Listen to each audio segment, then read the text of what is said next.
Good morning, everyone, and welcome back to the Peddler's Gallery's YouTube channel. My name is Lori Moses, and I am right back here at the Peddler's Gallery produce farm, aka my container garden. Today I'm here to share with you some information about tomatoes that you may not know. Well, first of all, let's just say that when people are starting gardens for the very first time, it's either with herbs and or tomatoes and cucumbers. Those are like the leading things that they start with.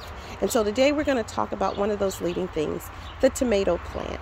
As you know, the tomato is a fruit, but we often treat it like a vegetable. But in this case today, in my mind, we're treating it more like a fruit. When I think about fruits, I think about many of them growing on trees.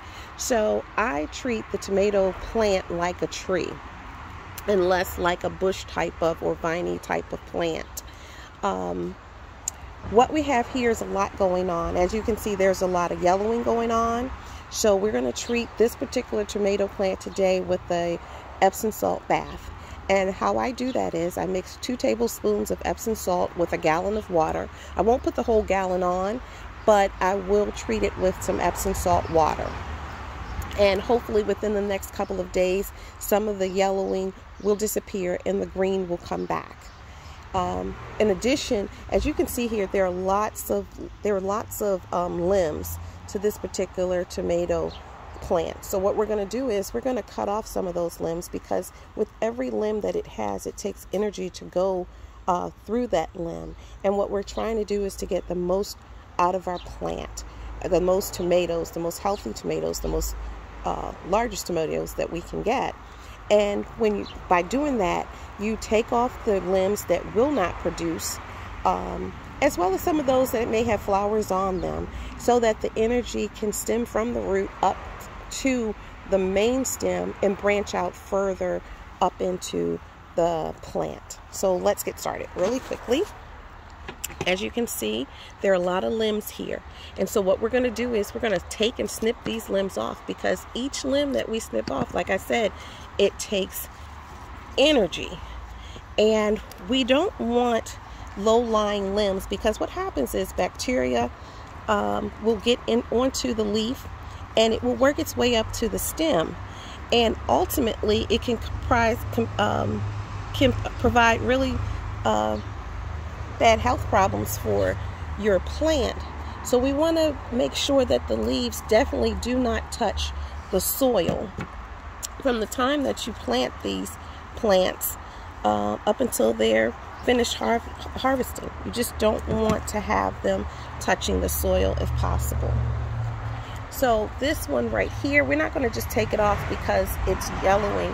We're taking it off really because it's one of the lower lying limbs that aren't going to produce any type of tomatoes, or any tomatoes, I should say. Where I see browning occurring, I'm going to go ahead and take those off as well, because browning represents something totally different. It's dehydrated, and at that point, you're not going to hydrate the brown leaves, or at least I don't have success in doing that. Here you see a leaf that's hanging low. It too will not produce a tomato. So we're going to go ahead and we're going to snip that off. Now, with all the branches that we've snipped off so far, now that that energy does not need to go in that direction, we are going to find that the energy goes further up the stem and out towards in other directions of the plant. As you can also see with this particular plant, that the roots are beginning to show. And that sometimes happens when you have your plants in receptacles. As you know, we have to create holes in the receptacles so that the water can flow out. Well, when the water flows out, so does some of the soil. So what we need to do is, from time to time, is replace that soil. So that's what we're going to do right now. You can see the exposed roots. And we're going to expose these roots by adding some soil to our receptacle. So as much as we water, well, not as much as we water, we just have to remember every so often after watering, you definitely need to replace the nutrients that run out of our plant, because our plant cannot pull from the earth in these receptacles. Well, that's all I have for you today. We're going to check back in a couple days and see if that yellowing has left our plant. In the meantime, if you like what you saw, please indicate so by clicking the button, share, and definitely subscribe so that you'll know the next time when we're here at the Peddler's Gallery's Produce Farm. In the meantime, have an awesome day and a wonderful week, and we'll see you back here real soon. Thanks. Bye-bye.